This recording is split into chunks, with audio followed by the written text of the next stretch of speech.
We are outside. We are at the park. Nandito kami sa may Holland Park.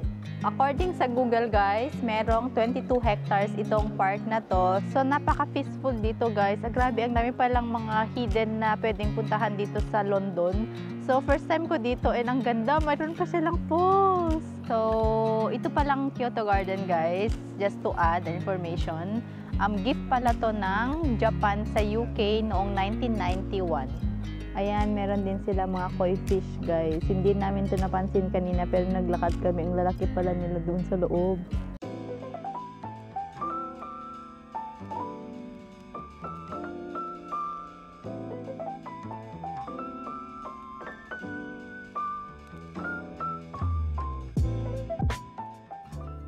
Happy Sunday, everyone! So, today we are outside. We are at the park. Nandito kami sa may Holland Park. And first time namin dito guys, and ang ganda niya. Kaso sobrang lamig lang ng weather. Kahit na ito na yung gamit namin, nilalamig pa rin kami. So let's go around. So according sa Google guys, merong 22 hectares itong park na to. So kung mahilig kayo maglakad, mag-jogging, or day out kapag hindi umuulan, perfect to guys. First time namin dito and ang dami mo makikita. Ayan o, ganda. And then, meron din cafe dito. May restaurant, guys. Nakita namin kanina, sobrang social. And may toilet din. So, sa mga nag-worry kapag nasa park at walang toilet, dito, guys, may toilet. So, nandito yung coffee shop, guys. Ang daming upuan dito. So, hindi ka mapapagod na nakatayo lang. Ayan. Bibili kami ng hot chocolate. Sobrang lamig, so kailangan namin bumili ng hot chocolate, guys. Grabe. Sobrang lamig. So, nakabili na kami ng hot chocolate, guys. So, pwede na kami maglakad-lakad. Pero maihi kami mamaya. Good luck.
So, papasok tayo dito sa may Kyoto Garden, guys. So, Japanese garden siya, guys. Ang sabi, itong Kyoto Garden na to, guys, is parang nagsisimbolize siya ng friendship ng UK at saka Japan. So, ayun. Wala, timda lang din, pero, di ba, ang nice lang. Kaso, hindi siya friendly. So, famous garden daw siya, guys. So, paano kayo makakataas ngayon? Hindi pa ako nakapunta ng Japan, pero it feels like Japan. No? Yung stairs and the trees, di ba? Yung vibe, I mean, yeah. So, ito yung makikita mo sa taas. I-tour ko kayo, sandali, guys. Kasi hindi siya friendly. So, ito yung the Kyoto Garden. Ayan. Wow, it's nice here. Yan. Ang pretty. So, napaka-peaceful dito, guys. Grabe, ang dami palang mga hidden na pwedeng puntahan dito sa London. So, first time ko dito and ang ganda. Mayroon pa silang pools. Ayun.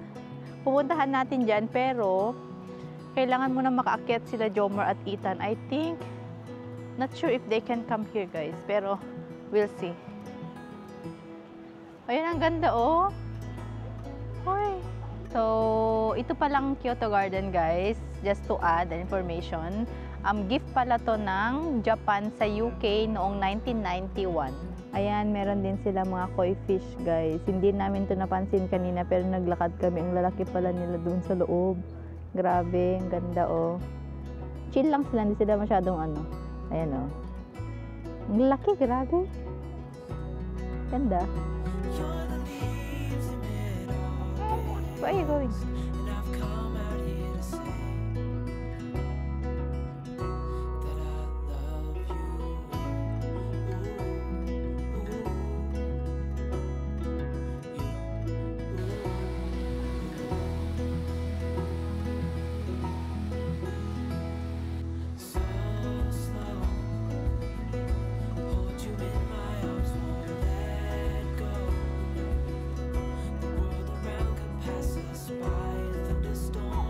So, sa bukod sa park na yun, guys, na pinuntahan natin na Kyoto Garden, marami din kayong pwedeng gawin dito, guys. Meron din silang mga sports area na hindi namin napuntahan kasi paiyak na si Ethan. And marami silang mga benches. Kung gusto mong kumain, mag-picnic, super perfect dito, guys. So, ayun lang. Or kung gusto nyo din mag-catch up with friends, meron silang restaurant dito na napakaganda, which is perfect na mag-stay kayo dyan for few hours, kain-kain, di ba? Banding. Ayun lang ang aming Holland Park plus Kyoto Garden experience. Thank you! Sana nag-enjoy kayo dito sa aming paglalakad, guys. Napakaganda. Sobrang lamig nga lang today. Meron din pala silang ano dito, guys, oh. Playing area para sa mga kids. Ang laki. Ewan ko lang kung nakikita nyo, pero malaki siya.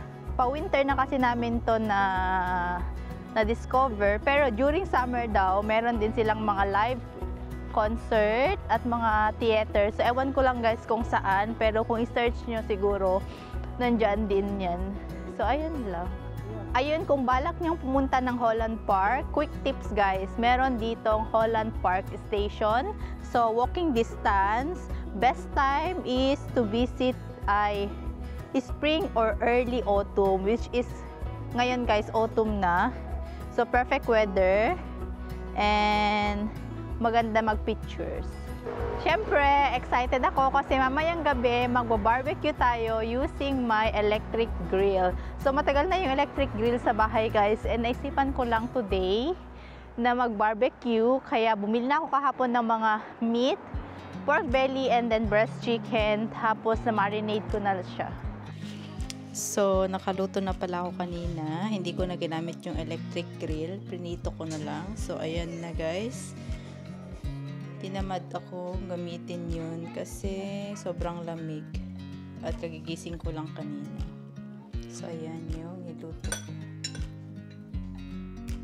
Ayan. Siyempre, meron kasamang kanto. So, ito. Let's eat.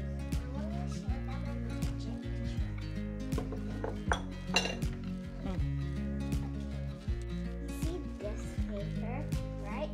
I'm gonna rip it up into pieces, like pieces. And then you do this. Okay.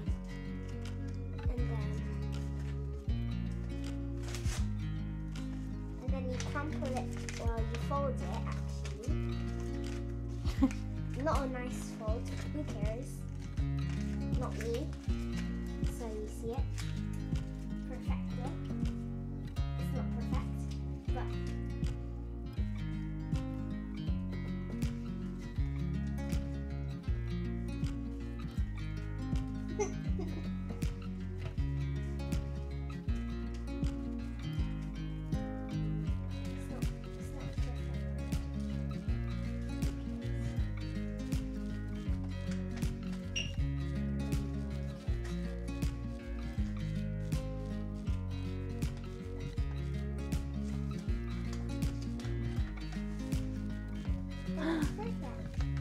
not perfect. It's literally not cut.